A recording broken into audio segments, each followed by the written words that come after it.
Assalamualaikum warahmatullahi wabarakatuh. Alhamdulillah alladzi waffaqana li ta'atihi wa arsyadana ila sabili huda. Masyaallah. Alhamdulillah yang telah memberikan petunjuk kepada kita untuk taat dan patuh kepadanya. Sekali lagi jamaah, kita perlu ingat bahwa ketaatan yang bisa kita lakukan, kita bisa menjauhi dosa, maksiat, itu adalah karunia Allah yang lebih besar daripada karunia dunia dan isinya. Mudah-mudahan kita selalu ingat dengan 2 rakaat salat subuh atau qabliyah subuh yang kata Nabi alaihi salatu wasallam, khairun minad dunya wa ma fiha, lebih baik dari dunia dan isinya. Kita bisa sholat 2 rakaat sebelum subuh, itu sudah nikmat yang agung sekali. Tapi sayangnya terkadang kita terlalu pendek pikiran, beranggapan nikmat itu ya fulus, ya makanan, rumah, kendaraan, itu nikmat. Dan Allah mengatakan nikmat Allah sangat banyak sekali yang Dia berikan kepada kita. Tapi di antara nikmat yang paling agung adalah kita bisa datang ke majelis ini. Kita bisa hadir bersama malaikat-malaikat Allah yang juga ikut hadir di sini. Kita bisa merasakan sakinah yang turun kepada para penuntut ilmu, dan kita juga bisa merasakan rahmat Allah yang meliputi para penuntut ilmu. Dan yang paling agung dari semua itu, Allah menyebut kita, menyebut orang-orang yang menuntut ilmu di sisinya, bahwa mereka adalah hamba-hamba spesial yang menyisihkan waktunya untuk mengkaji dan mengaji. Di bawah rintik-rintik hujan kita tetap mengaji. Sebagian datang dengan jas hujan yang mungkin kalau dia berpikir ada rukhsah sholat jamaah aja boleh ditinggalkan tatkala hujan dan tanahnya becek, apalagi sekedar kajian itu. Tapi Allah menggerakkan hati kita untuk tetap datang ke tempat ini. Allahumma shalli wa sallim ala sayyidina Muhammadin wa ala alihi wa ashabihi ajma'in. Ya Allah, semoga salawat dan salam senantiasa tercurahkan untuk baginda Nabi kita Muhammad alaihi salatu wassalam, dan keluarga beliau, istri-istri beliau, putra-putri beliau, dan seluruh sahabat Nabi. Semoga Allah berikan kita bersama mereka. Amma ba'd. Pada sore hari ini kita akan lanjutkan kajian kita tentang bab tayamum. Nah, bab tayamum yaitu bersuci dengan debu. Subhanallah, ternyata tayamum ini adalah syariat yang khusus buat kita, khusus buat Nabi Muhammad SAW dan umatnya. Umat-umat terdahulu apabila mereka tidak mendapatkan air, ya sudah gak sholat. Dan sekarang antum berpikir, dengan tidak adanya air mereka berhenti sholat, lebih enak mana? Dengan tidak ada air tetap wajib sholat dengan tayamum? Siapa yang menjawab? Lebih enak umat dahulu yang kalau nggak ada air ya udah nggak sholat. Sampai kapan? Sampai ketemuan. 2 hari nggak ada air ya udah 2 hari. 3 hari atau sepekan nggak boleh kena air tubuhnya karena sakit. Ya udah sepekan itu nggak sholat. Lebih enak mana sekarang? Syariat yang dahulu yang kalau nggak ada air berhenti ibadah, dengan syariat kita yang kalau tidak ada air tayamum. Di mana kelebihan? Kalau sudah berhenti mau mulai lagi. Karena kalau sudah berhenti mau mulai berat. Kayaknya bukan itu. Penyebab keistimewaan. Pahala sholatnya hilang. Pahala sholatnya hilang. Baik. Yang lebih dari itu, kita nggak bisa munajat sama Allah, cuma berhenti hubungan kita sama Allah. Sepekan nggak sholat. Di mana orang ketika nggak bisa sholat gitu, dia nggak bisa sholat, mau Allah Akbar nggak bisa, karena nggak boleh gitu. Maka Syekh bin Utsaimin menjelaskan bahwasanya syariat kita ini lebih mulia di satu sisi karena kita masih bisa berhubungan dengan Allah Jalla. Dalam kondisi nggak ada. Umat terdahulu nggak ada, berhenti sudah. Kadang-kadang ada orang yang sakit, umpamanya ya patah tangannya atau gimana dikit nggak bisa kena air, gimana? Ya udah berhenti sholat. Maka ini kemudahan syariat yang Allah berikan kepada kita bukan untuk masalah pahalanya, bukan untuk masalah tadi yang disebutkan untuk memulai lagi berat. Bagaimana dengan perempuan-perempuan yang memang ketika datang bulan mereka berhenti sholat? Ini yang disebutkan oleh Syekh Utsaimin rahimahullah taala. Beliau mengatakan wa hirmanul insan minasilah bi rabbih, dan diharamnya seorang untuk berhubungan dengan Rabbnya dengan sholat itu. Wa idzan qata'atis silatu billah hadatha lil qalbi qaswatun wa rafah. Ketika putus hubungan hamba dengan Rabbnya, maka yang akan terjadi hati akan semakin keras dan tertutup. Dan ini karunia Allah yang Nabi SAW mengatakan, "U'titu khamsan lam yu'tahunna nabiyyun minal anbiya." Aku dikasih 5 keutamaan yang tidak diberikan kepada nabi-nabi sebelumnya. Di antaranya waju'idat liyal ardu masjidan wa qaburan. Dan Allah menjadikan buat aku bumi ini masjid, tempat ibadah, tempat sholat, dan sebagai sarana untuk bersuci. Dan kemudian sebab turunnya syariat ini, artinya sebelumnya wajib berwudu, sehingga para sahabat tatkala tidak ada air mereka kebingungan, mereka kesulitan. Pada salah satu perjalanan Nabi SAW, Aisyah dalam perjalanan itu kehilangan kalung.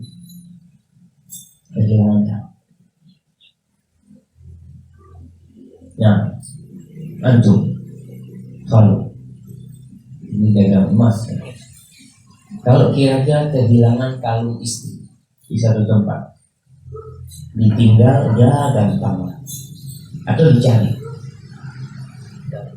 siap, salah dicari, atau ditinggal juga gampang, antara bikinin lagi. Subhanallah jemaah. Ini Nabi SAW memberhentikan pasukan perang, berhenti untuk mencari kalungnya Aisyah. Dan seorang suami sama sekali Nabi SAW tidak marah. Itu Nabi tidur di pangkuannya Aisyah. Pasukan itu datang. Kalung itu harganya tuh nggak seberapa kalau harganya. Mungkin kalau mengatakan ini kira-kira 10 dirham lah. Murah kalung itu. Dan kalung itu pinjam. Artinya Aisyah radhiyallahu ta'ala bukan, dia tidak memiliki banyak perhiasan di rumahnya, tapi dia ingin mempercantik diri di hadapan Rasul SAW walaupun dengan pinjam. Maka para wanita tidak harus memiliki. Mungkin suaminya pulang dari safar, luar kota, ingin tampil cantik gitu, tapi nggak punya pinjem, nggak masalah. Yang penting punya kakak. Kalau nggak salah ini pinjemnya Aisyah sama siapa? Sama kakaknya Asma. Pinjam uang, pinjam satu. Jadi para wanita kalau memang nggak punya sesuatu pinjam. Yang jadi masalah ada suami-suami yang akalnya kurang. Istrinya sudah bersolek, ya, pakai kalung, baru datang ditanya dapat dari mana kalungnya? Astagfirullahaladzim. Seharusnya dipuji istrinya, ya Allah, si ayunya sekarang. Ini kadang-kadang suami. Ya, Allah Akbar. Suami kayak gini diapakan dia mas? Seharusnya diobati. Tidak semua itu harus dimasukkan akal. Ketika istri tampaknya, itu udah dipuji. Kita nih harus tahu wanita itu akalnya separuh. Nah, sesuatu akli mudin. Memang seperti itu. Dan dia melakukan itu untuk suami, tapi sayangnya sebagian suami itu nggak paham. Aisyah radhiyallahu ta'ala dalam perjalanan itu sengaja dia pinjam karena ingin tampak cantik di hadapan suaminya. Dan kita semua tahu bahwasanya wanita yang paling cantik yang kalau dilihat oleh suaminya menyenangkan hati. Para ulama menjelaskan apakah wanita ini memang cantik atau pandai mempercantik diri. Para ulama mengatakan yang kedua, dia pandai bersolek. Walaupun dia wajahnya mungkin pas-pasan, tapi karena dia suka bersolek dan subhanallah. Kadang-kala kalau Anda lihat ya, ada perempuan-perempuan mungkin di beberapa video itu Anda lihat ada wanita sebelum dan sesudah make up. Sebelum make up itu jamaah anak umbi. Setelah di make up, orang akan pangling. Gimana seorang suami datang ke rumahnya lihat istrinya, ya Allah, ujungnya ternyata istrinya dia. Maka perlu diperhatikan. Aisyah kehilangan kalung itu, yang kalung itu pinjam dan pasukan perang diberhentikan untuk nyari. Abu Bakar sampai marah ketika Nabi sedang tidur, itu dicolekin Aisyah sama Abu Bakar. Kok bikin pasukan berhenti dan tidak ada air? Maksudnya marah Abu Bakar. Nabi melakukan itu untuk putri, tapi Abu Bakar lebih cinta kepada Nabi alaihissalam daripada kepada putrinya. Kata Aisyah, aku itu nggak gerak ya. Orang kalau mau dijiwit, apa kan kadang-kadang bergerak. Aku nahan tidak bergerak karena Nabi tidur sosok di pangkuan. Ditahan tuh sama Aisyah Ta'ala. Tapi subhanallah, ternyata peristiwa itu membawa hikmah. Turun ayat yang di surat Al-Maidah ayat 6. Wa in kuntum marda aw ala safarin aw jaa'a ahadun minkum minal gha'id aw lamastum nisa falam tajidu ma'an fatayammamu sha'idan thayyiban. Allah mengatakan, dan jika kamu sakit ya, atau dalam perjalanan, atau kembali dari tempat buang air, atau menghubungi istri kalian kemudian tidak mendapatkan air, maka bertayamum dengan debu yang baik. Famsahu biwujuhikum wa aydikum, usap wajah kalian dan kedua tangan kalian. Usaid bin Khudair ketika turun ayat ini, jadi mereka setelah turun ayat tayamum, mereka pada tayamum dan tidak ketemu ya. Kalungnya itu nggak ketemu. Lalu Usaid bin Khudair berkata, ini salah satu sahabat yang dari kalangan Ansor yang awal-awal masuk Islam, dia mengatakan, ma hiya bi awwali barakatikum ya ala Abu Bakar. Ini bukan awal berkah kalian wahai keluarga Abu Bakar. Artinya ayat ini turun gara-gara peristiwa Aisyah yang menahan pasukan nggak melakukan perjalanan. Ketika mereka mau berangkat, ya sudah nggak ketemu, udah dicari nggak dapat kalungnya, mereka mau pergi. Ketika ontanya disuruh berdiri, ternyata kalungnya didudukin onta. Mau dicari di mana? Dilunggui untuk. Artinya memang Allah menakdirkan hal itu. Kalung itu tidak ketemu. Mereka harus di sana sampai akhirnya masuk waktu sholat.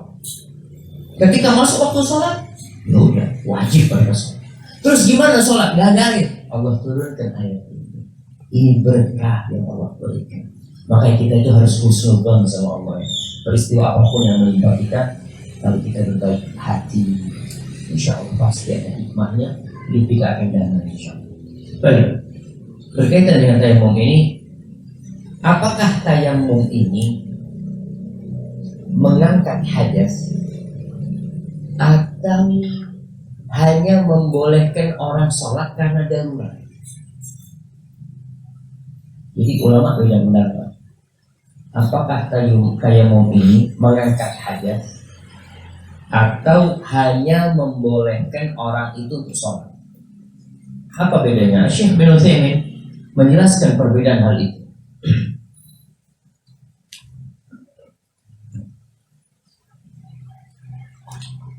Baik, beliau mengatakan khilaf dua pendapat ini. Ada pendapat yang ketiga, nanti kita akan sebutkan. Beliau mengatakan kalau kita berpendapat kalau tayamum ini hanya membolehkan orang untuk sholat, untuk ibadah tertentu, maka tidak boleh melakukan ibadah yang di atas itu. Apa maksudnya? Beliau memberikan contoh, kalau seorang tayamum untuk sholat qobliyah subuh, maka dia nggak boleh dengan tayamum itu sholat subuh. Dia harus tayamum lagi untuk sholat subuh. Dia niatnya tayamum untuk sholat sunnah, maka nggak boleh dia sholat lagi. Karena tadi ini hanya membolehkan orang sholat, tidak mengangkat hadas. Artinya setelah ibadah yang dimaksudkan sudah dilakukan, ya udah, tayamumnya udah batal, ada sudah, nggak bisa untuk sholat lagi. Untuk sholat wajib nggak boleh, karena beliau mengatakan sholat wajib kan di atasnya sholat sunnah, nggak mungkin bisa naik. Lalu beliau mengatakan apabila tayamum untuk menyentuh mushaf, kita nih mau ngaji nggak ada air, mau wudhu nggak bisa, udah kita tayamum, lalu kita baca Al-Quran kali, boleh nggak setelah kita baca Quran kita sholat sunnah? Ya boleh. Menurut pendapat yang mengatakan tayamum itu hanya membolehkan untuk satu ibadah itu, ya sudah. Kenapa? Karena menyentuh mushaf ini tidak seperti sholat sunnah. Sholat sunnah semua ulama sepakat wajib suci. Adapun masalah menyentuh Al-Quran kali, menyentuh mushaf, ada perbedaan pendapat. Lalu beliau mengatakan, kalau kita berpendapat tayamum ini mengangkat hadas,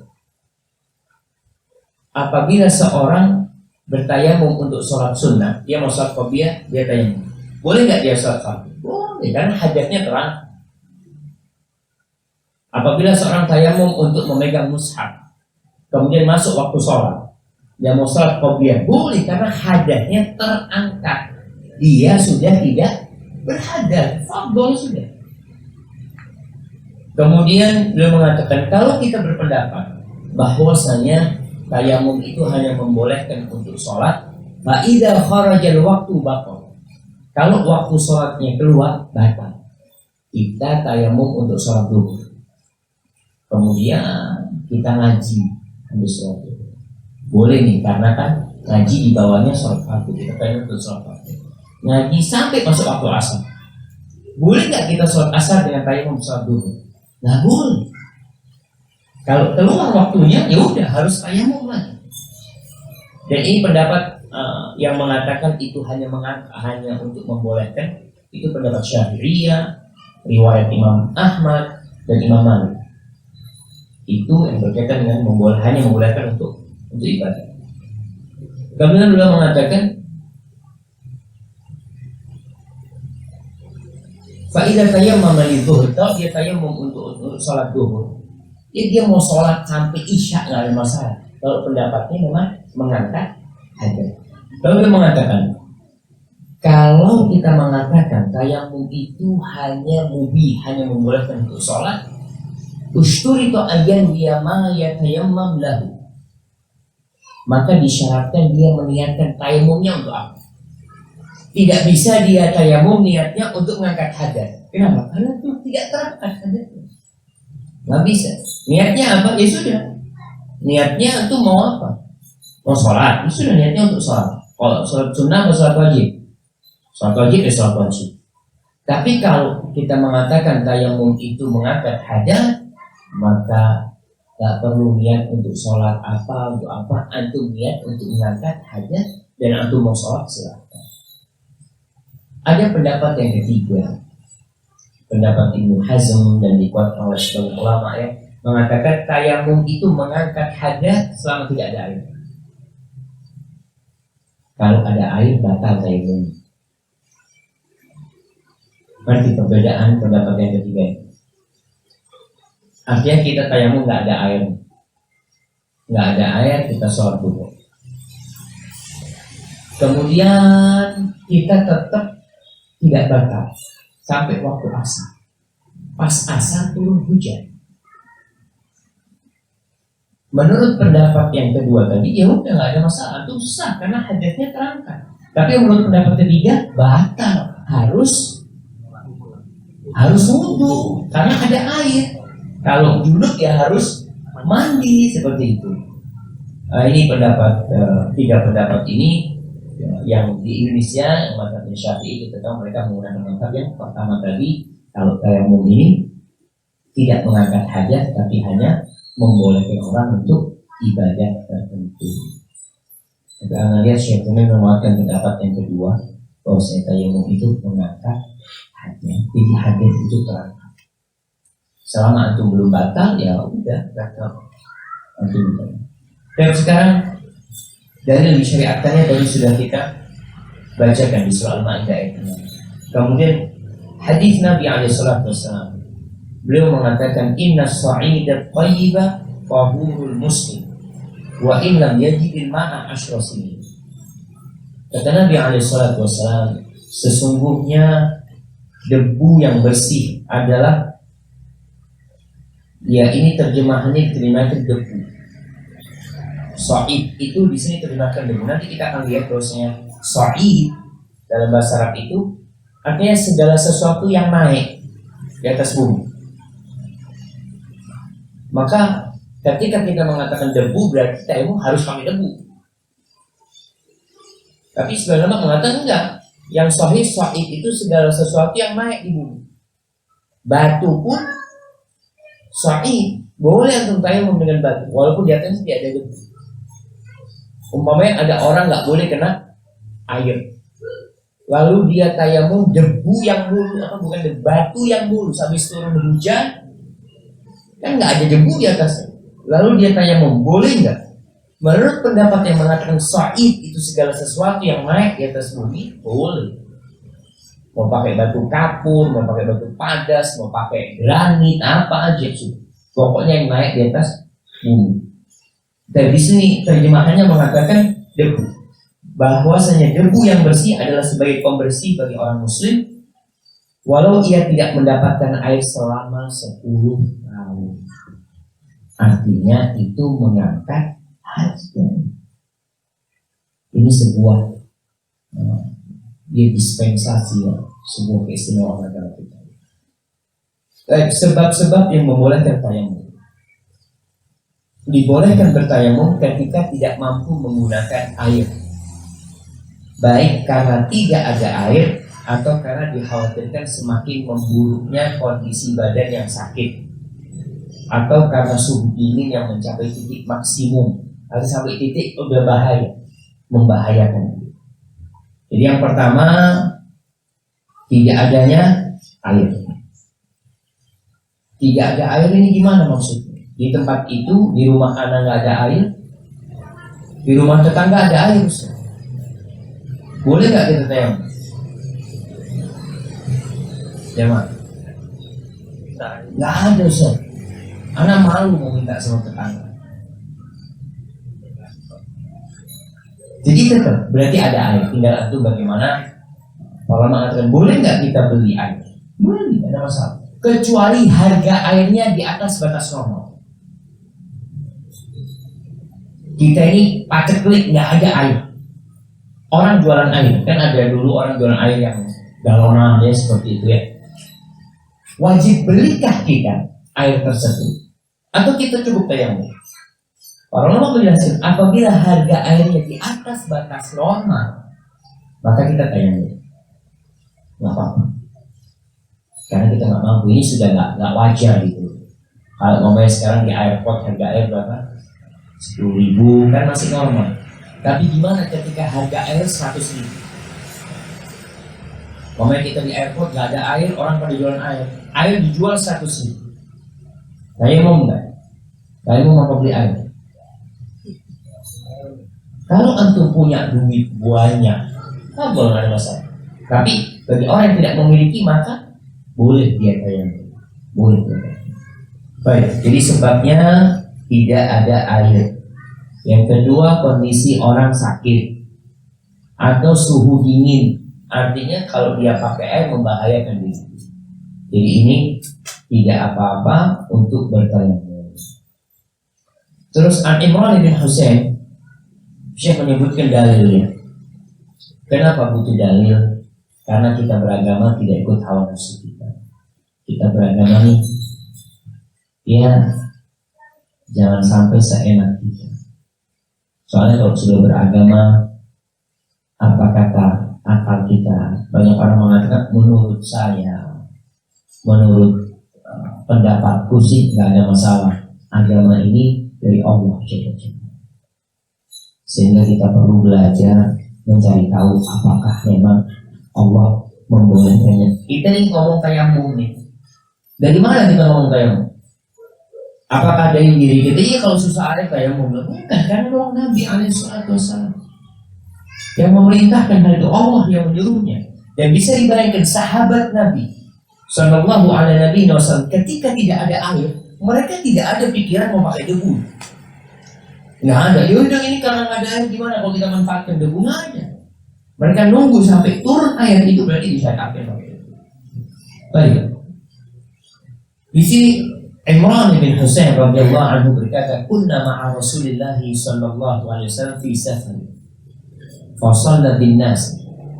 Fa idza huwa bi rajulin mu'tazil. Fa qala ma mana'aka an tusalliya? Qala asabatni janabatun wa la ma." Fa qala sallallahu alaihi wasallam, "'alaika bis-sa'id fa innahu yakfi." Subhanallah. Dari Imran bin Husain radhiyallahu anhu, ia berkata, kami pernah bersama Rasulullah SAW dalam satu perjalanan. Kemudian Nabi sholat. Jadi ini selesai sholat, beliau lihat ada satu sahabat yang nggak sholat, menyendiri. Dia nggak sholat. Subhanallah. Kita lihat adab ya. Oh, kalau itu mungkin bisa sebelah sini. Anak ini ngeliat ke sini terus jadi leher anak. Iya jangan masuk sini. Anak biar. Nah, pelan-pelan hati-hati, banyak kabel di sana.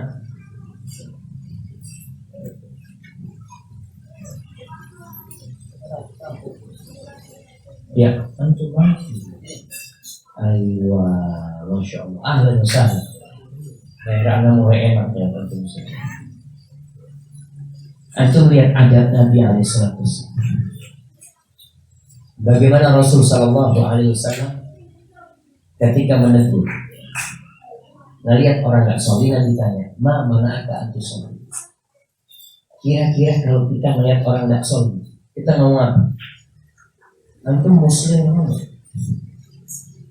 Kita tuh kadang-kadang memang adabnya kasar. Negur orang itu nggak enak. Padahal kita diperintahkan kalau negur orang itu bil hikmah. Nabi alaihissalam bertanya, "Ma mana'aka an tusalli?" Apa yang menghalangmu dari sholat? Pernah Nabi bertanya, "Awal musliman, ada dua orang nggak sholat?" Tanya Nabi, "Ini Islam apa enggak?" Beliau bertanya, "Apakah kalian muslim?" "Iya Rasulullah SAW, muslim." Dan Nabi mungkin nggak pernah kelihatan orang itu.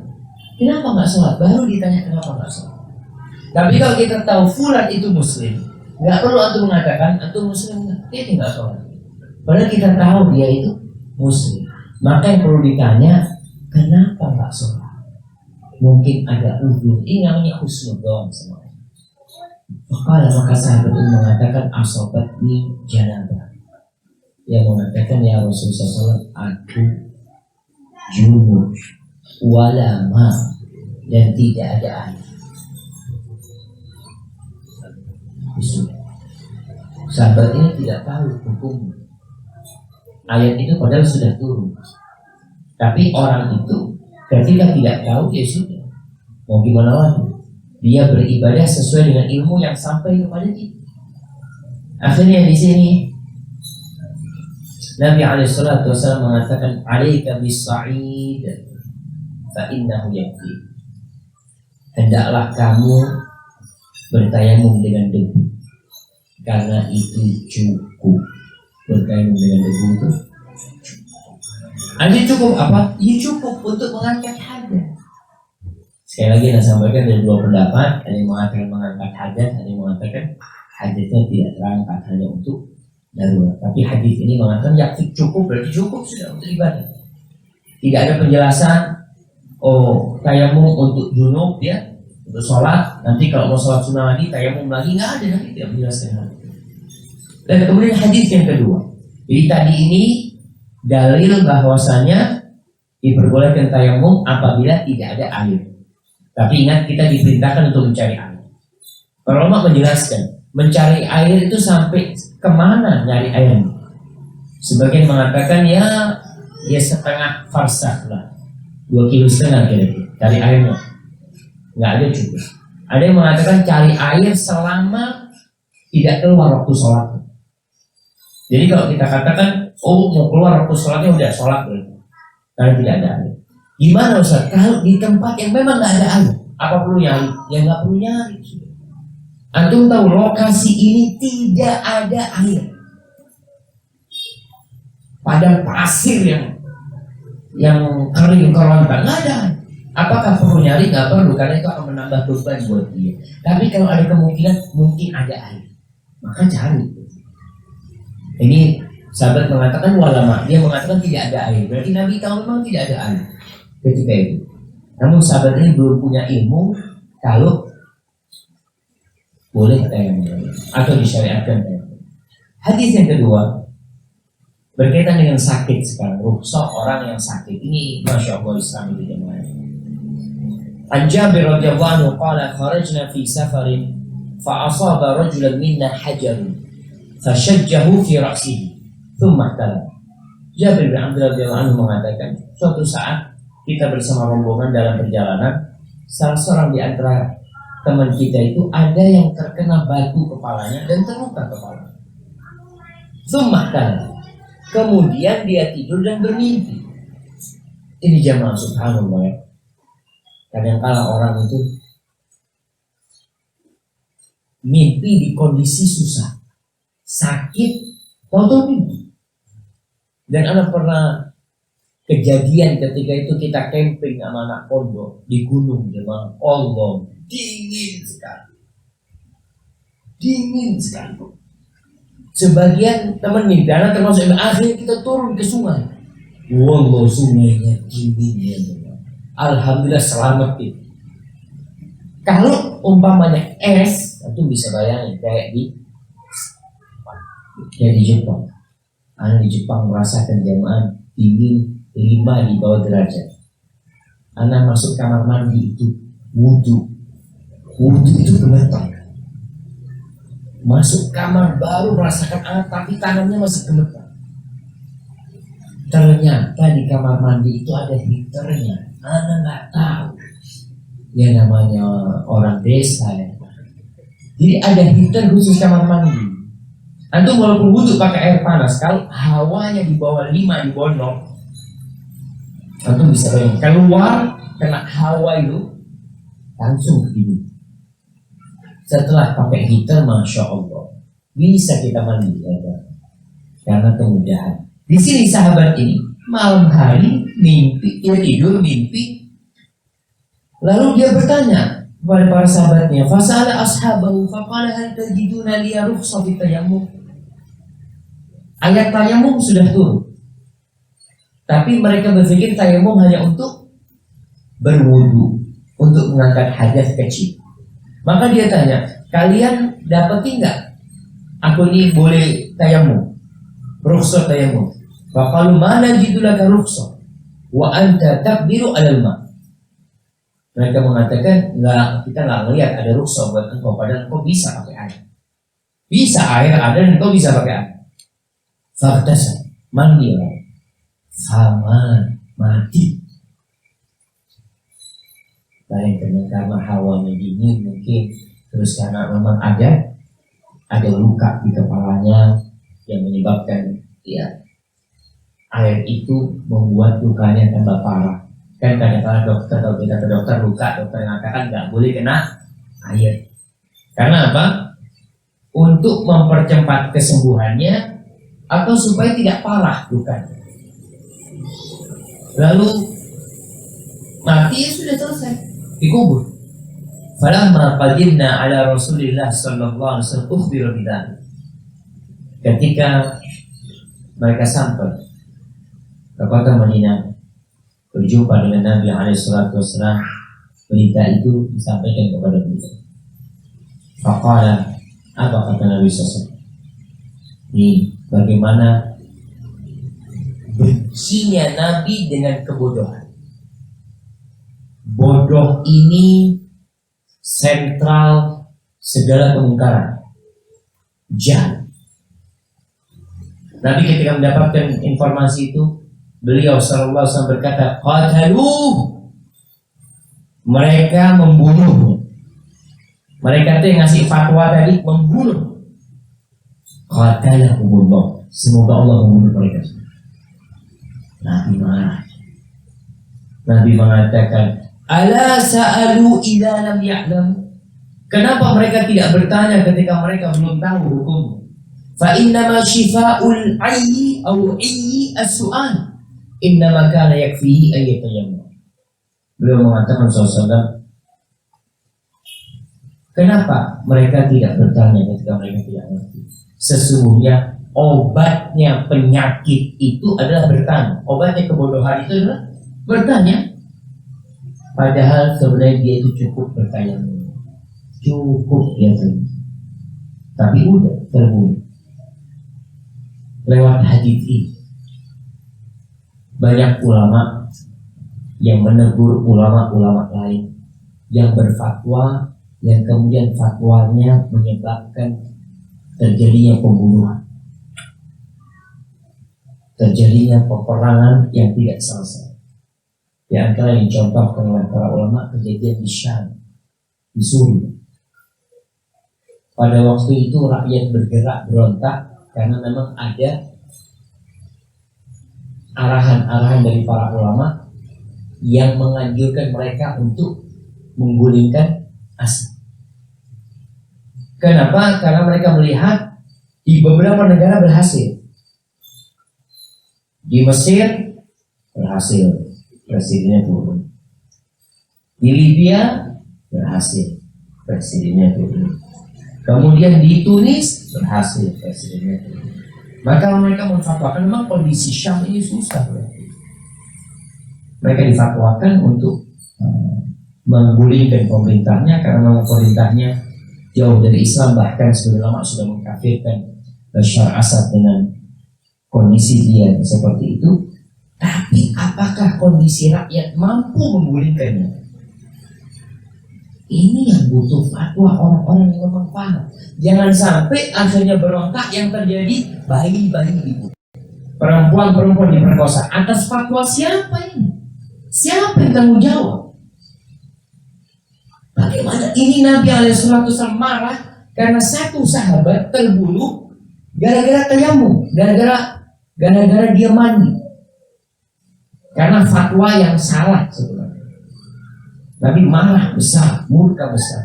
Bagaimana dengan fatwa-fatwa yang menyebabkan terbunuhnya ribuan bahkan ratusan ribu umat Islam gara-gara fatwa yang mungkin prematur.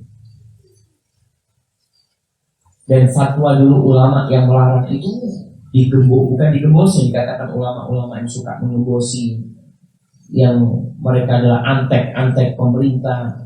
Ketika ulama-ulama di Saudi mengatakan ini fitnah, sabar kalian, itu habis ulama Saudi. Dikatakan antek-antek pemerintah. Terus sekarang siapa yang bertanggung jawab? Antum bisa kasih tahu siapa yang bertanggung jawab? Fatwanya siapa yang menggerakkan dulu mereka? Sehingga sampai hari ini terakhir Wutok, sampai hari ini tiap hari berapa yang terjadi? Kadumur, aduh, ada orang melihat ya, kita cuma bisa berdoa, memohon kepada Allah Jalla Jalaluhu. Allahumma ya munzilal kitab, ya mujriyas sahab, hazimul ahzab, ihzim a'da'aka a'da'ad din, ya rabbal alamin. Kita mohon sama Allah agar Allah menurunkan pertolongannya dan membinasakan musuh-musuh Allah. Khalid bin Walid ketika perang Mu'tah, masih ingat Nabi mengutus tiga komandan. Kalau mati Zaid diganti oleh Ja'far. Kalau Ja'far mati diganti Hasan. Atau sebaliknya Ja'far, kalau mati Ja'far diganti Zaid. Kalau Zaid meninggal diganti Hasan. Thabit. Hasan bin Thabit. Oleh Abdullah bin Rawah. Hasan bin Thabit. Baik, ketika semua terbunuh, Khalid bin Walid melihat pasukan ini tidak mungkin bisa menghadapi pasukan Romawi. Lihat kondisinya secara matematika, seorang panglima perang harus mundur, nggak bisa dilanjutkan. Kalau dilanjutkan mati semua. Sekarang mana yang harus dilakukan? Mundur atau mati semua? Mati semua, fisabilillah, nggak ada urusan. Ternyata Khalid membawa pasukan itu pulang sampai Madinah. Yang paling kritis pasukan. Karena menurut pendapat sebagian sahabat, mereka melarikan diri dari medan perang. Yang dilakukan itu termasuk dosa besar, tidak tahu. Melarikan diri medan besar itu, dari medan perang itu termasuk dosa. Mereka yang paling kritis. Apa katanya Rasulullah? Ketika ada yang menyeletuk katakan antumul farwaru, kalian orang-orang yang melarikan diri. Nabi mengatakan bal antumul karwaru. Nabi kalian pasukan akan balik ke sana. Ada sesuatu itu butuh perhitungan, butuh pertimbangan, bukan hanya pokoknya mati. Nabi alaihissalam satu nyawanya sahabat ini, beliau sayang, bahkan beliau marah sama sahabat-sahabat yang memberikan fatwa, kemudian fatwanya tidak benar. Ini berkaitan dengan fatwa ya. Ya kita memang dalam masalah-masalah fitnah itu harus rujuk kepada para ulama sehingga nggak salah minta fatwa. Kadang-kala kita ya lagi model-model kayak ustadz-ustadz muda ya, kayak kita ini, semoga Allah memberikan bimbingan kepada kita sehingga alhamdulillah dengan adanya dewan fatwa yang dibikin oleh perhimpunan Al-Irsyad itu, Anda lihat kita akhirnya bisa mematangkan sebuah permasalahan. Jadi bukan pendapat pribadi. Baik. Hadis yang selanjutnya, hadis Amr ibn al-As, annahu lama bu'itha fi ghazwati dzati salasil. Qala ihtalamtu fi lailatin baridatin shadidatil bard. Amr bin As ketika diutus sama Nabi alaihissalatu wassalam sebagai komandan perang dalam perang Dzatus Salasil, aku mimpi pada malam yang dinginnya syadidatil bard, dinginnya nggak ketulungan. Fa ashfaqtu in tasaltu an ahli, aku khawatir kalau aku mandi aku akan binasa. Fa tayammamtu thumma shallaitu bi ashabi salatus subuh, maka aku tayamum kemudian aku mimpin salat subuh, jadi imam salat subuh bersama sahabatnya. Yani imamnya sahabat, imamnya tayamum, makmumnya semua wudu, imamnya tayamum. Falamma qadimna ala Rasulillah sallallahu alaihi wasallam, dzakaru dzalika. Ketika pulang sampai Madinah, disampaikan kepada Nabi alaihi salatu wasallam kejadian saat itu. Dipanggil saat Nabi sallallahu alaihi wasallam. Saat Amr bin As, kok saat Amr bin As. Faqala ya Amr bin As dipanggil, "Shallaita bi ashabika wa anta junub." Engkau sholat jadi imam dalam kondisi junub. Ini hadis digunakan dalil oleh orang-orang yang berpendapat kalau tayamum itu hanya membolehkan. Karena Nabi menyebut Amr bin As radhiyallahu ta'ala sholat dalam kondisi junub. Artinya hadasnya tidak terangkat, dia masih junub gitu. Kata Sa'ad, zakartu qala Allah ta'ala, ini ijtihad. Ketika itu aku ingat dengan firman Allah, Wala taqtulu anfusakum innallaha kana bikum rahima. Kalian jangan membunuh diri kalian sendiri. Sesungguhnya Allah itu Maha Pengasih pada kalian. Fadhahika Rasulullah SAW. Nabi tertawa. Walam yaqul syai'an, dan Nabi tidak mengatakan sesuatu pun. Maka sebenarnya Nabi mengatakan sesuatu pun berarti tidak ada masalah. Dia sholatnya dan tidak disuruh mandi lagi yang Nabi ada sholat. Sekarang ini pertanda bahwasanya memang hadisnya terangkat. Wallahu a'lam. Baik, kemudian Syekh masuk kepada pembahasan sa'id yang disebut sa'id. Fatayammamu sa'idan thayyiban itu apa? Dalam kamus Lisanul Arab, Ibnu Mandur menulis sebagai berikut.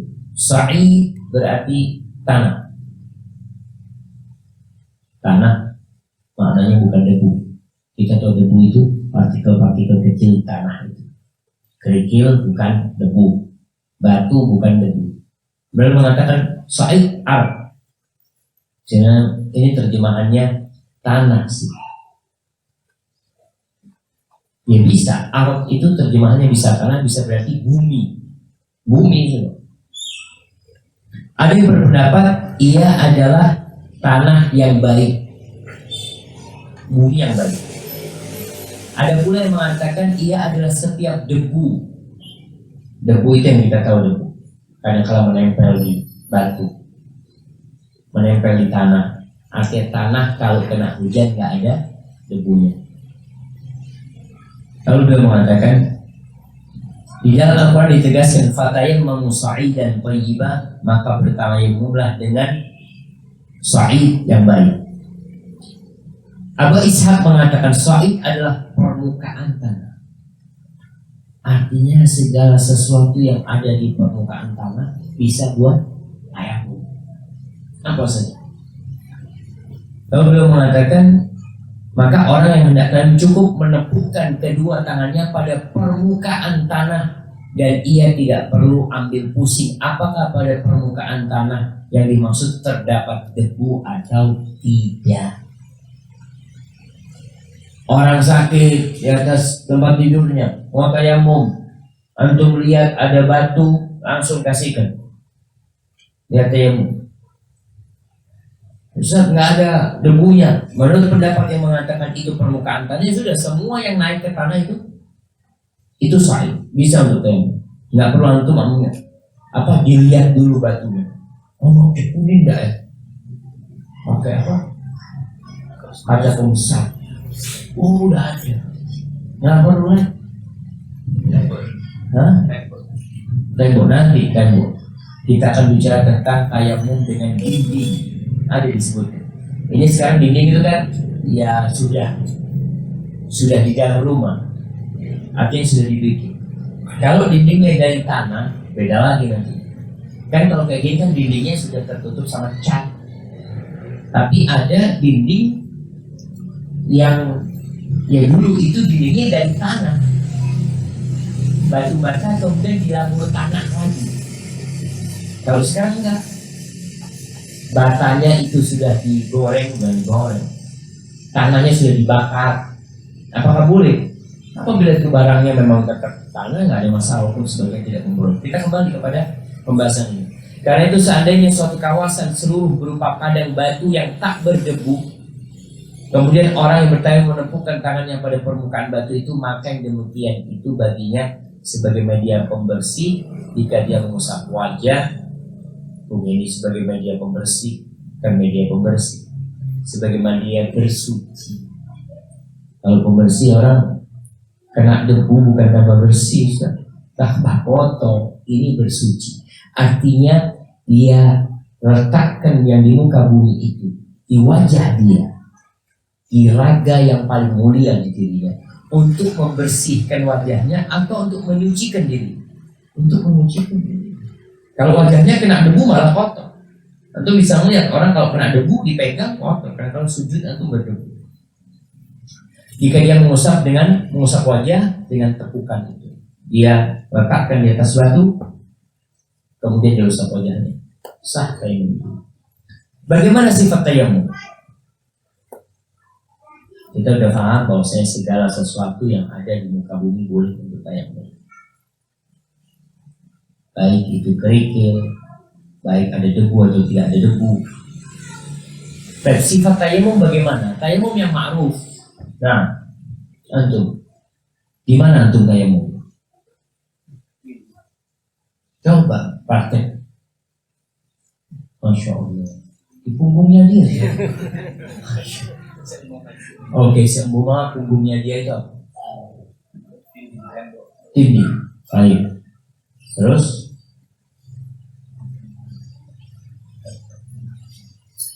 sudah. Nah, Masya Allah. Kita lihat, kita ini di Indonesia madhabnya Syafi'i. Dan dari kecil anak pun diajari tayamum seperti yang disebut. Memukulnya 2 kali. Pukulan pertama untuk wajah, pukulan kedua, tepukan bukan pukulan. Tepukan pertama untuk wajah, tepukan kedua untuk tangan sampai ke siku. Ya kan? Sampai ke siku itu yang kita pelajari. Dan itu madhab Syafi'i. Ada hadis yang menyebutkan hal, tapi hadis itu baik. Imam Syafi'i berpegang kepada asas yang dicuci ketika berwudu. Allah mengatakan, ya ayyuhalladzina amanu idza qumtum ila sholati faghsilu wujuhakum wa aydiyakum ilal marafiq. Kita disuruh mencuci tangan kita sampai ke mirfaq. Ini ada hadis Ammar bin Yasir. Ternyata hadis Ammar ada riwayat lain yang memang sampai ke mirfaq, walaupun hadis itu dhaif. Akhirnya seperti itulah pendapat dari mazhab Syafi'i. Jadi kita harus tahu bahwa mereka memang berpendapat 2 kali tepukan dan tepukan yang kedua untuk tangan sampai ke siku. Hadis Ammar bin Yasir, qala ajnabtu. Kata Ammar mengatakan, suatu hari aku junub, walam usib ma'an, fatama'attu fis sa'id wa sallaitu. Aku nggak ada air, maka aku berbalik-balik, berguling-guling di atas debu lalu sholat. Fadzakatu dzalika lin-nabi alaihi salatu wassalam. Lalu aku sebutkan peristiwa itu kepada Nabi alaihi salatu wassalam. Beliau mengatakan, innama kana yakfiki hakadha. Nabi kemudian mengatakan, sesungguhnya cukup buat engkau seperti ini. Nabi memberikan contoh. Seperti ini gimana? Beliau mengatakan, wa daraban nabiyyu bi kaffaihi al-ardha wa nafakha fihima. Nabi memukul, menepuk tanah itu dengan kedua tangan. Setelah ditepuk, tsumma nafakha fihima. Kemudian beliau meniupnya. Artinya kadang-kala kan mau nepuk ini tanahnya banyak banget jemaah. Nabi tepuk, Nabi tiup. Tsumma masaha bihima wajhahu. Lalu Nabi mengusap dengan tepukan tadi itu wajahnya dan kedua telapak tangan. Apa? Punggung. Bukan, kaf. Kaf ini terjemahkan apa di sini? Telapak tangan ya. Telapak tangan ini jemaah, ini bahasa Indonesia telapak tangan. Kalau punggungnya masuk telapak tangan kan? Jadi telapak tangan itu bolak-balik sebenarnya. Kalau dalam bahasa Arab kan ini disebut goh. Punggungnya telapak tangan, kalau ini bakon. Perutnya telapak tangan. Beliau itu seperti ini kira-kira ya. Karena beliau memberikan contoh langsung praktek.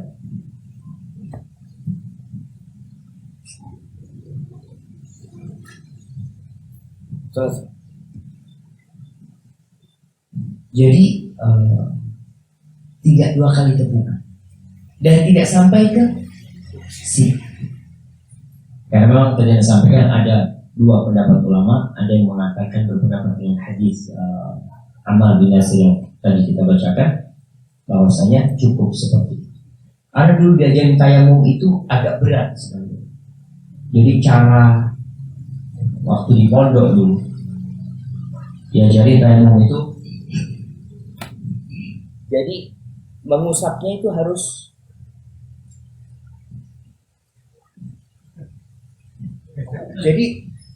debu itu semua wajah ini kena debu yang nempel di tangan kita. Kenapa ini terakhir? Disebutkan ini terakhir untuk mengusap hidung. Jadi hidung nggak boleh kita di video seperti itu. Tapi sebenarnya yang penting semuanya kena debu, kita usap, kemudian tangan kita. Jadi, Anda lihat Allah memerintahkan itu. Syekh itu menjelaskan bahwasanya memang untuk melihat ketaatan kita sama Allah. Masa debu digunakan untuk bersuci? Masa debu digunakan untuk mengusap wajah? Antum lakukan. Ketika antum lakukan itu suci. Jadi mengusap tangan dulu waktu diajarin kita juga.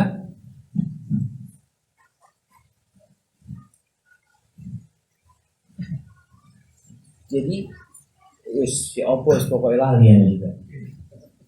Jadi pokoknya ada aturannya disebut dengan kitab-kitab fikih seperti itu. Tapi Syekh menyebutkan di sini cukup seperti itu, dan ini berpendapat dengan hadis yang diriwayatkan Imam Bukhari dan Muslim dan hadis ini sahih. Kesimpulannya pada prinsipnya Syekh mengatakan tayamum menduduki posisi wudhu. Memang ulama mengatakan tayamum itu menggantikan wudhu.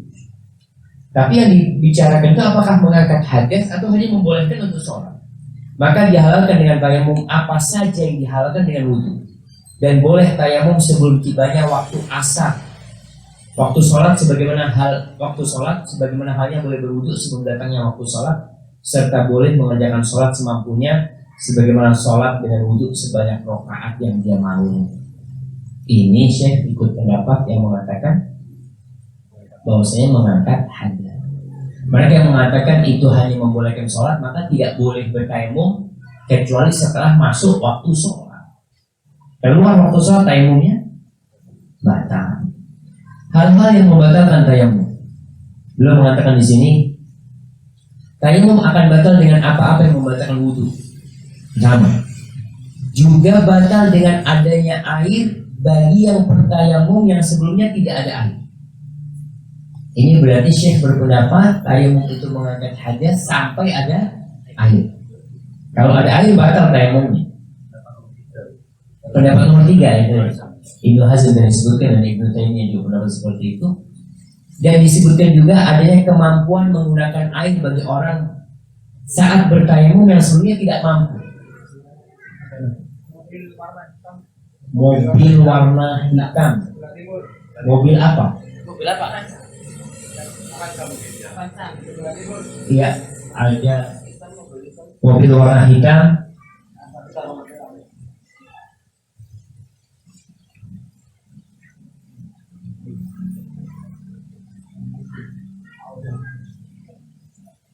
Nah, ada mobil warna hitam. Insya Allah. Jadi batal ketika dalam dasar.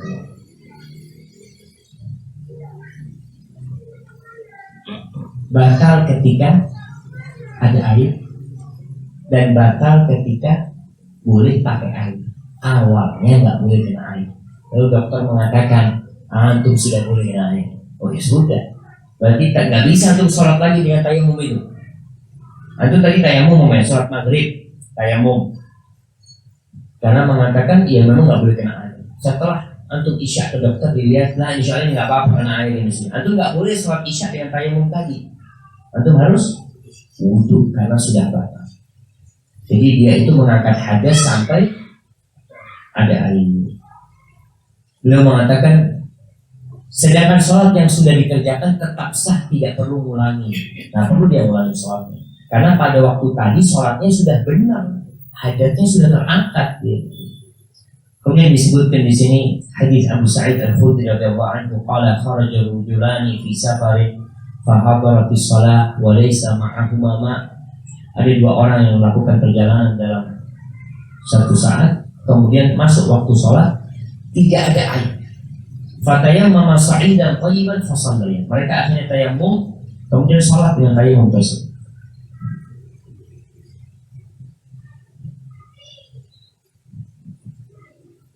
Itu mawajidul ma' fil waqt. Lalu ternyata ada air. Awalnya nggak ada air, terus ketemu air. Fa'ada ahaduhum al-wudu was-shalah wa lam yu'idil akhar. Salah satunya mengulangi wudhu dan mengulangi sholat. Tsumma ata, yang satunya enggak, dia enggak wudhu enggak sholat. Tsumma ata ya Rasulullah SAW. Kalau keduanya menjumpai Nabi SAW subhanahu wa ta'ala. Jadi kalau kita lihat kisah-kisah tadi itu, semua kalau ada masalah kemana larinya? Ke Nabi. Tanya sama Nabi. Nabi sudah nggak ada. Yang ada adalah para ulama. Ulama warasatul anbiya. Mereka pewaris Nabi. Kita pun harus bertanya. Lalu Nabi mengatakan, qala lilladzi lam yu'id asabta sunnah.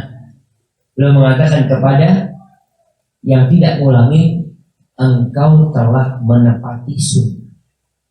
Sunnahnya memang seperti itu. Syariatnya memang seperti itu. Wa ajza'atka salatuka, salatmu cukup. Wa qala lil tawadda wa atlaka al-ajru marratayn.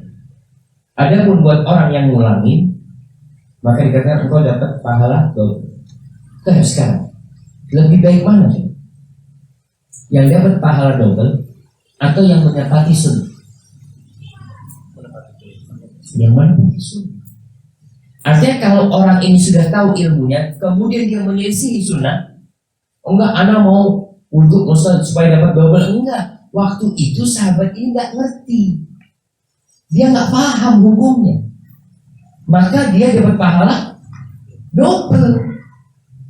Karena dia sholat 2 kali, maka pahalanya 2 kali. Tapi kalau sudah ngerti, enggak perlu ngulangi, terlalu maksa ngulangi, maka di sini dia tidak menepati sunnah, bisa jadi bid'ah yang dia lakukan nanti karena menyelisihi sunnah. Setelah kita tahu sunnah, maka beliau mengatakan di sini kesimpulan, barang siapa yang membalut lukanya dengan perban atau menambal tulangnya yang retak, masya Allah.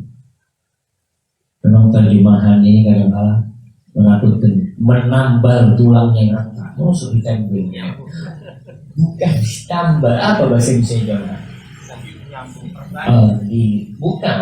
Bukan di perban itu luka. Kalau tulangnya model digips gitu ya. Sekarang nggak harus digips sebenarnya. Kadang-kala ada yang pakai apa? Pakai kayu, pakai bambu, pakai akul, pakai pohon ya, seperti itu. Maka gugurlah kewajiban memasuk anggota tubuh yang dibalut atau yang ditambal itu, dan dia tidak harus mengusap di atasnya. Bahkan ia tidak juga wajib bertayamum. Maksudnya apa? Jadi wudhulah antum seperti biasa. Yang nggak bisa kena air, ya sudah tidak harus diusap di atasnya. Momennya kena gips, kita pasang gips, kita wudhu nih. Terus gimana Ustaz? Yang di gips itu pergelangan tangan. Apa yang kita harus lakukan? Mencuci tangan yang bisa dicuci, kemudian mengusap di atas gips itu, atau cukup mencuci yang bisa dicuci? Syekh berpendapat cukup mencuci yang bisa dicuci. Yang tidak bisa dicuci, ya sudah dibiarkan, nggak perlu diusap. Karena ada pendapat lain diusap, yang tidak kena air maka diusap. Ini syariatnya bukan diusap, syariatnya dicuci. Tangan itu bukan diusap, yang diusap kepala. Maka gimana? Nggak perlu dia bertakwalah kepada Allah sesuai dengan kemampuan kalian. Ada pendapat lain ulama mengatakan selain diusap dia tayamum. Tayamum itu sebagai pengganti yang tidak kena air. Maka saya berpendapat tidak perlu. Dalilnya la yukallifullah nafsan illa wus'aha. Allah tidak membebani hamba kecuali sesuai dengan kadar kemampuannya. Kemudian sabda Nabi SAW, "Idza amartukum bi amrin fa'tu minhu mastata'tu." Kalau aku menyuruh kalian, kerjakan sesuai dengan kemampuan kalian. Sampai mana? Kalian disuruh apa? Disuruh membasuh tangan. Ya sudah basuh tangan kalian. Semampu kalian, ya sudah semampu kalian. Yang nggak mampu dibasuh, ya nggak usah dibasuh. Memang nggak mampu, nggak bisa dibasuh itu, karena diperban tadi mungkin. Kalau dibasuh kan berarti air harus kena kulitnya. Masuk perbannya dicuci, disirami air. Beliau mengatakan dengan demikian gugurlah berdasar Al-Quran dan Sunnah Nabi SAW segala sesuatu yang tidak bisa diemban atau berhak dilaksanakan seorang, sedangkan yang berhak menentukan pengganti dari mengusap di atas anggota wudhu atau anggota tayamum yang dibalut atau yang ditambal hanyalah syarat. Artinya syariat yang bisa menentukan. Oh ini gantinya diusap, oh ini ditinggalkan, oh ini pakai tayamum nanti untuk pengganti. Itu syariat yang bisa melakukan itu. Dan memang tidak ada penjelasan dari syariat tentang hal itu. Sementara syariat menetapkan segala sesuatu hanya dengan ayat Al-Quran dan sunnah Nabi SAW. Padahal keduanya tidak pernah menetapkan pengganti mengusap anggota wudhu atau anggota tayamum yang dibalut. Nggak ada. Nggak pernah ada contoh dari Nabi SAW. Dan tidak pula menetapkan obat sebagai pengganti membasuh anggota wudhu yang tidak mampu dibasuh. Tadi anggota wudhu yang tidak mampu dibasuh, ya udah tayamum. Umpamanya antum mandi, antum bisa mandi, tapi mandi junub ya. Tapi tangan ini nggak boleh kena air. Artinya antum mandi kan nggak seluruh tubuh. Ada sebagian tubuhnya yang tidak kena air. Gimana posisinya sekarang? Nah, sebagai nomor beberapa yang tidak kena air diusap. Ditambah lagi tayamum setelah mandi atau tayamum lagi. Tayamum ini untuk yang tidak kena air. Syekh mengatakan nggak harus seperti itu. Beliau mengatakan ini pendapat Ibnu Hazm ya. Maka tertolaklah pendapat yang mengharuskan membasuh atau mengusapnya. Dan di sini kemudian ada pembahasan tentang boleh tayamum dengan tembok. Nah, boleh tayamum dengan tembok kalau di tembok itu ada debu. Di sini disebutkan dari Ibnu Abbas mengatakan Aqbaltu ana wa Abdullah bin Yasar maula Maimunah zawji Nabi SAW hatta dakhalna ala Abi Juhaym bin Harith bin Samama al-Ansari faqala Abu Juhaym aqbala an-Nabi SAW min nahwi bi'ri jamal wa laqiyahu rajul fasallama alayhi falam yurd alayhi an-Nabi sallallahu alaihi wasallam hatta aqbala al-jidar famasaha biwajhihi wa yadayhi thumma radda alayhi. Ini kejadian Nabi SAW dapat salam dari seorang sahabat. Beliau dikatakan di sini lagi di Sumur Jamal. Disebutkan Sumur Jamal ini sebuah daerah di dekat kota Madinah. Bukan sumur tapi daerah di kota Madinah. Nabi mungkin di situ juga ada sumur. Nabi di situ ada orang mengucapkan salam. Nabi tidak menjawab salam. Sampai Nabi mengusap tembok lalu tayamum, mengusap wajah dan kedua tangannya, baru beliau mengatakan waalaikumsalam. Beliau tidak suka berzikir dalam kondisi tidak suci. Sucinya pada waktu itu beliau dengan bertayamum sausah. Jadi boleh. Sekarang ini kita bicara tembok. Tembok yang seperti apa? Ada tembok yang sudah dicat. Ada tembok yang pakai kapur. Kalau mau menjelaskan ya selama tembok itu dalam wujud aslinya yang permukaan tanah. Yang dari permukaan tanah, karena so'id ini artinya semua yang di tanah. Kalau temboknya masih seperti itu ya silahkan. Kalau tidak seperti itu berarti harus ada debu yang menempel di tembok itu. Umpamanya temboknya dicat, cat itu ada cat yang aneh, yang gila. Itu boleh. Anti debu malah catnya. Ada seperti cat buat kolam renang yang itu mengkilat. Anti gores. Baik, anti gores. Nah, itu apakah boleh kita tayamum? Ya kalau yang seperti itu maka harus ada debu, karena dia bukan dari permukaan tanah, dari cat itu bukan. Ada Allahu a'lam bishawab ya.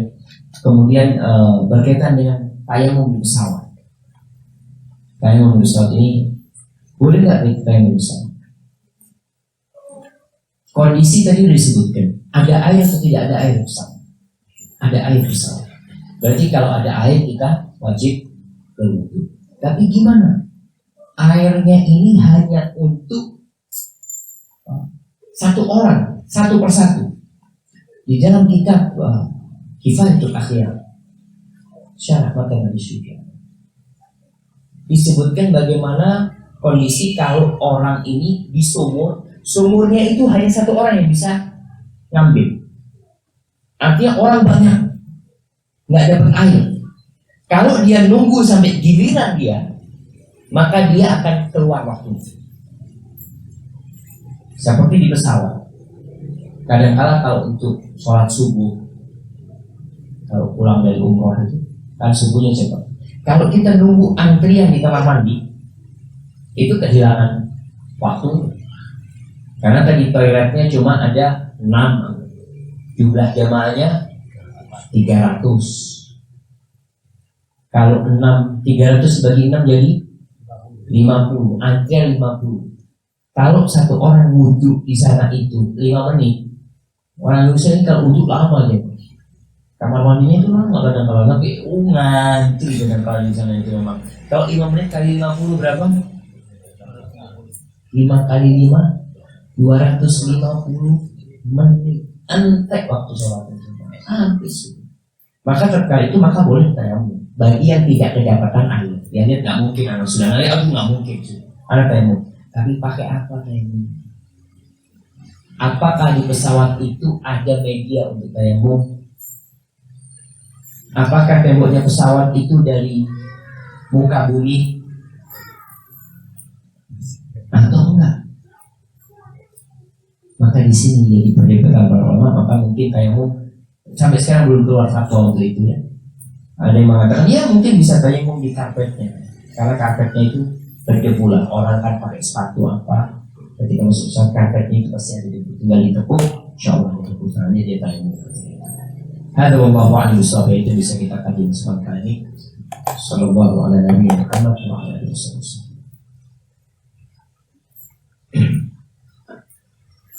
Ana baru belajar sunnah, harus mulai dari mana dulu? Apa merubah penampilan atau menghindari teman-teman yang belum mengenal sunnah? Jadi kalau kita bicara belajar sunnah, apa yang dimulai ketika orang belajar sunnah? Diperbaiki tauhidnya, imannya diperbaiki, syahadatnya dimantapkan. Asyhadu an la ilaha illallah wa asyhadu anna Muhammad Rasulullah SAW. Ketika seorang menguatkan keimanannya, membenarkan tauhidnya kepada Allah, maka nanti perintah Allah yang mana yang harus dia lakukan? Ya pelan-pelan sholatnya diperbaiki sesuai dengan sunnah, puasanya sesuai dengan sunnah, kemudian penampilannya dirubah sesuai dengan sunnah. Tapi merubah penampilan ini bukan hanya penampilan jemaah, karena Islam ini bukan hanya penampilan. Nah, Islam memperhatikan penampilan. Dari mana kita tahu Islam memperhatikan penampilan? Disyariatkannya menutup aurat. Itu berarti Islam perhatian sama penampilan. Jangan ada seorang cewek pakai celana pendek sama you can see yang mengatakan innallaha la yanzuru ila suwarikum. Allah nggak melihat kepada rupa kalian. Allah nggak lihat penampilan yang dilihat hatinya. Masya Allah. Tapi antum kan harus paham bahwa memang Allah melihat kepada hati kita dan amalan kita. Ternyata ini adalah perintah dari Allah SWT. Jadi kalau berbicara merubah penampilan, ya kalau penampilan sebelumnya itu tidak sesuai dengan sunnah, dirubah. Atau menghindari teman-teman yang belum mengenal sunnah. Ya kita berusaha mencari teman yang baik. Kata Nabi SAW, la tusahib illa mu'minan. Jangan bersahabat kecuali dengan orang yang beriman. Wala yakul ta'amaka illa taqi. Dan jangan makan makananmu, artinya yang diundang makan di rumahnya, kecuali orang yang bertakwa. Makanya kita memilih. Kalau teman-teman tadi yang belum kenal sunnah, mungkin kita bisa mendakwai dia. Maka berarti kita harus belajar dulu, sambil mencari teman-teman yang mendukung hijrah kita, mendukung amalan kita. Ana pernah punya salah sama seorang, qadarullah orangnya meninggal. Dan pada saat mayit masih di rumah, Anda sudah minta maaf pada mayit tersebut. Sudah mati, minta maaf itu. Mas, seorangnya mas. Gimana kalau bangun jemaah? Sorry. Ini mati. Nah, jadi memang karena di negeri kita ada macam-macamnya. Ada macam-macamnya. Ini masya Allah, ini pertanyaan karena memang nggak paham ya. Di negeri kita ini ada orang yang menikah di depan mayit bapaknya. Jadi iya betul. Artinya dia mau menikah, bapaknya meninggal dulu. Ya sudah, nikah bapak jadi saksi. Kenapa bapak jadi saksi? Allah Akbar. Kalaupun salah, apa yang seharusnya lakukan? Nah, ini permasalahan besar jamaah. Tatkala kita berbuat salah sama seorang, kemudian kita belum sempat minta maaf sama dia menghilang, baik menghilang karena pindah rumah atau menghilang karena meninggal dunia. Apa yang harus kita lakukan pada saat itu? Yang harus kita lakukan adalah mendoakan orang tersebut. Ya sudah. Kalau urusan harta, maka kita datang ke keluarganya, kita kembalikan kepada ahli warisnya. Tapi kalau urusan kehormatan, kita pernah mencaci maki dia, kita pernah ribain dia, kita pernah menuduh dia, ini nggak bisa kita minta maaf sama keluarganya, nggak ada, karena urusannya urusan sama kehormatan si mayit. Maka tugas kita mendoakan dia, berbuat baik untuk dia, umpamanya ya kita ngundang makan sahib-sahibnya dia ya, sambil kita doakan fulan itu masya Allah ya orangnya baik, sehingga sahib-sahibnya akan mendoakan dia. Ada wallahu a'lam. Bagaimana hukum wanita haid masuk masjid untuk ikut ta'lim? Jadi masalah ini jumhur ulama melarang, dan fatwanya sedang digodok sebenarnya, karena sebagian besar masih belum pas. Ada yang mengatakan boleh, boleh masuk masjid bagi wanita haid, karena hadis tentang larangan wanita haid masuk masjid itu hadisnya baik. Maka nggak berlaku hadis tersebut, dan insya Allah kita akan bahas. Mudah-mudahan fatwa itu segera keluar. Tapi yang saya sampaikan bahwasanya madhab jumhur ulama itu mengatakan tidak boleh. Tapi ada madhab ulama-ulama lainnya yang diadari ulama-ulama madhab yang empat itu juga ada yang berpendapat hadis itu dhaif, jadi nggak bisa dipakai sebenarnya. Larangan bahwasanya tidak halal bagi seorang yang haid untuk tinggal di masjid. Yang diperbolehkan tinggal di masjid, boleh dia mau duduk di masjid asalkan darah haidnya tidak mengotori masjid, asalkan dia terjaga. Tapi sekali lagi masalah ini masih sedang dikaji ulang. Jangan dulu, utamanya jangan dulu. Kalaupun harus ikut kajian di masjid, ya tidak di dalam masjid, di luar. Ustaz, pertanyaan saya banyak, tolong dijawab semua ya. Masya Allah. Yang pertama, bolehkah kita menempelkan, menggantung tulisan ayat lafaz seperti tulisan Allah Muhammad di dinding? Jangan berkaitan dengan lafal-lafal yang dicantum di dinding ini. Yang pertama kita harus tahu untuk apa hal itu. Kalau tujuannya untuk hiasan saja, maka sayang. Nggak usah taruh itu supaya orang jadi ingat. Kita lihat di Masjid Nabawi ada tulisan-tulisan itu, tulisan Muhammad Rasulullah SAW. Sehingga mamanya anak kalau melihat tulisan itu, anak akhirnya bersolat kepada Nabi SAW. Walaupun kita lihat hal ini sebenarnya tidak dianjurkan ya, menulis seperti itu tidak dianjurkan. Maka lebih baik ya tidak, di rumah kita tidak perlu kita pasang tulisan seperti itu. Bagaimana dengan kalau itu ayat-ayat Al-Quran yang kita tulis? Kalau mau nulis ayat Quran di rumah sebagai peringatan, sebagai pelajaran buat orang yang datang ke rumah kita, maka fadhol, nggak ada masalah. Asalkan tulisannya bisa dibaca. Karena tidak sedikit orang yang masya Allah dia itu punya kaligrafi masya Allah, bagus banget ya. Antum datang antum takjub dengan tulisannya. Lalu antum tanya sama tuan rumahnya, bisa buku itu? 4 juta. Masya Allah. Apa bocorannya? Wallahu a'lam, sampai saya tidak ngerti. Tapi api kan? Wah, api. Jadi urusannya api-apian aja ya, bagus-bagus aja. Bukan untuk itu Al-Quran diturunkan. Maka kita harus tahu, kalau mau tarik tulisan ya tulisan tadi yang sampaikan, tulisannya bisa dibaca, kalau bisa ada artinya, sehingga orang itu ya seperti poster dakwah yang kita lihat ya. Kadang kalau orang kirim ayat-ayat Al-Quran itu di dindingnya Facebook, di wallnya Facebook itu adalah nasihat-nasihat, bukan hiasan belakang. Ada hiasan di belakangnya, tapi di dalamnya ada nasihat yang bisa diambil. Jadi bukan hanya perhiasan.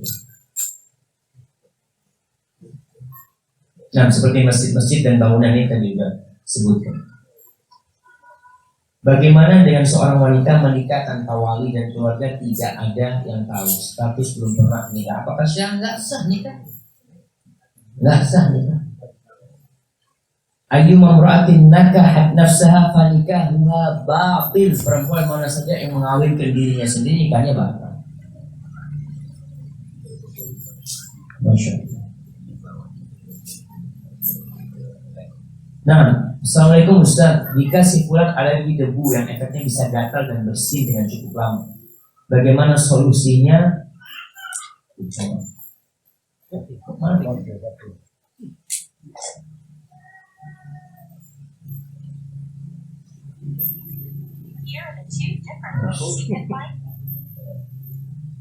Bagaimana solusinya bila ingin berwudu namun tidak ada air? Ini tadi disebutkan tidak harus pakai debu. Artinya batu pun bisa dia gunakan untuk tanah pun bisa digunakan untuk bertayamum. Wow. Ustaz, apakah najis air hujan itu? Subhanallah, jemaah, ini kita menandakan bahwasanya penanya ini mulai berhati-hati urusan agama.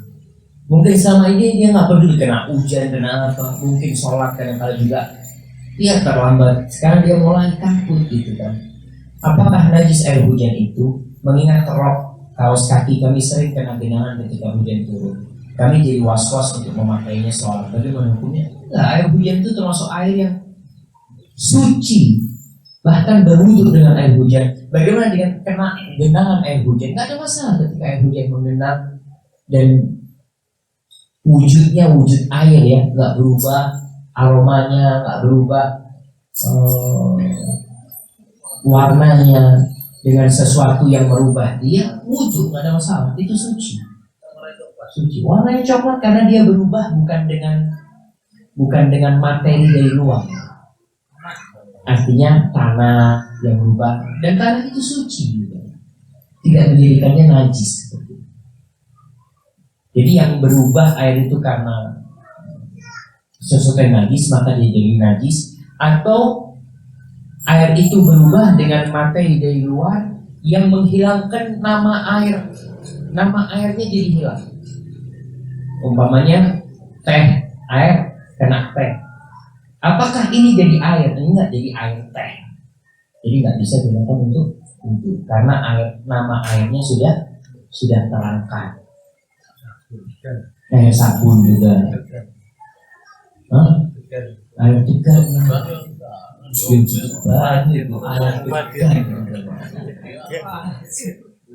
Saudara Ustaz, bagaimana hukum suami yang tidak sholat? Sudah diingatkan dari cara halus sampai kasar, tetap tidak sholat. Sang istri bagaimana yang harus dilakukan dan dengan cara apalagi Ustaz? Dia sabar, yang pertama lihat ya, nanti banyak-banyak istighfar. Kenapa katakan banyak-banyak istighfar? Kenapa anti memilih dia sebagai seorang suami?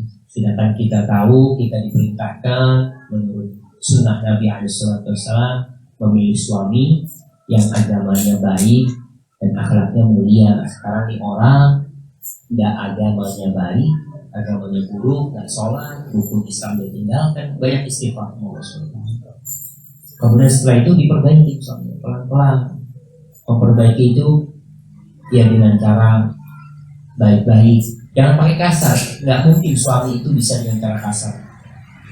Ya secara umum, kalau suami ditempeleng gitu, ayo bayar.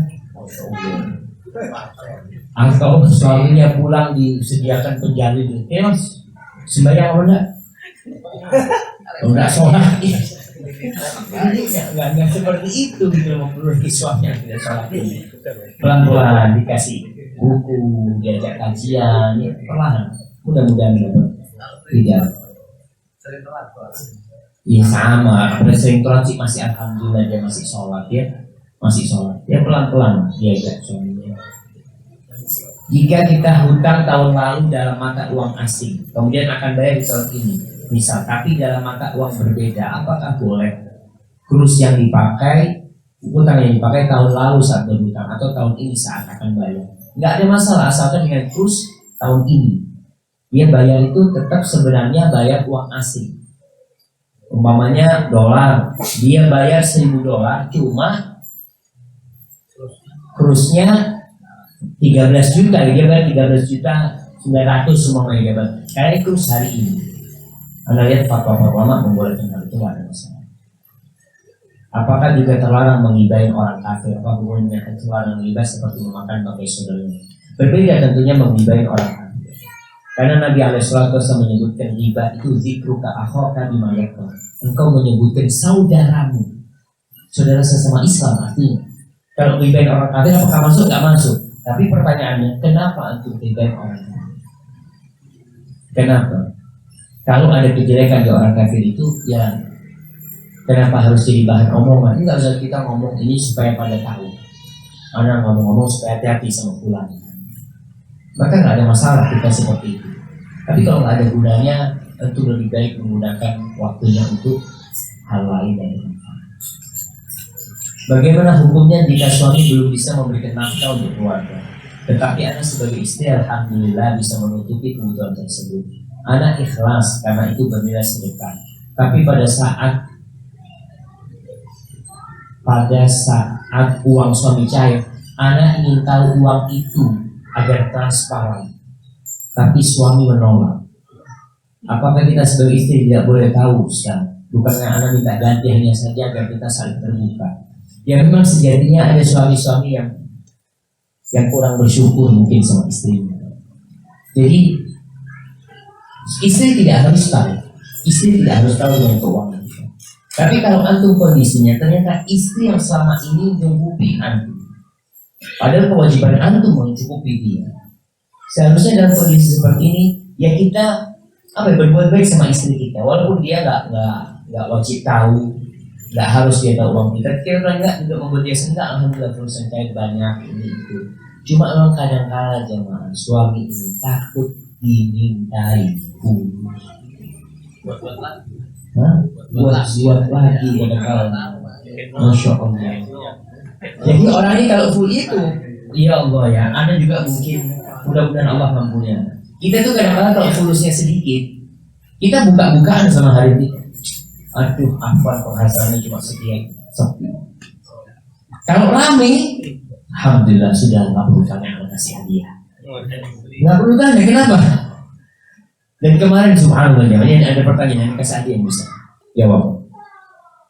Buat kerja-kerja. Kita tuh memberikan nafkah kepada istri kita sesuai kebutuhan istri, sesuai kebutuhan keluarga, atau sesuai kemampuan suami. Sesuai kemampuan apa kebutuhan? Kenapa? Apa dalilnya sesuai kemampuan? Apa itu dia? Yo. Nah, dalilnya di surat apalah? Lihat jabdu saatin min saatin. Mereka kasih hadiah nih buat istri antum. Pakai celana.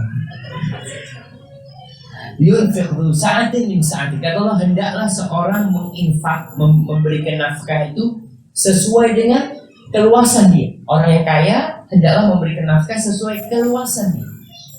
Wa man qudira alaihi rizquhu falyunfiq mimma ataahu Allah. Barang siapa yang rezekinya disempitkan, hendaklah memberi nafkah sesuai dengan kemampuannya.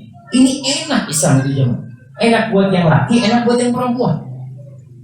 Tapi kita kadang-kadang laki ini enaknya sendiri. Betul, Masya Allah. Artinya kita itu kadang-kadang memberikan butuh piro. Mama, bang, 2 juta. Cucuk kakek, 1,5 juta kasih. Padahal suami ini mampu ngasih, lagi punya rezeki, dia bisa kasih 5 juta. Maka tolong para suami sadar, kalau yang dia berikan kepada istrinya dapat nilai sedekah. Antum mau sedekah ke suami antum, maka yang antum berikan kepada istri dapat pahala itu. Kenapa terus kita bakhil sama istri? Maka hendaklah kita itu kalau kasih hari kita itu sama antum sedekah. Hari buat apa hari ini? Mungkin buat beli gorengan cukup lah, alfai 2.000 buat beli gorengan. Masya Allah, bapak-bapak diingatkan. Tapi istri juga perempuan nggak boleh nuntut kepada suaminya yang tidak mampu. Ini tadi yang anak katakan enak laki, enak perempuan. Ketika antum nggak mampu, mamanya kebutuhan istri 2 juta, suami hanya bisa mencukupi 1,5 juta, istri nggak boleh nuntut lebih. Ini enaknya tadi Islam, laki perempuan sama-sama enak.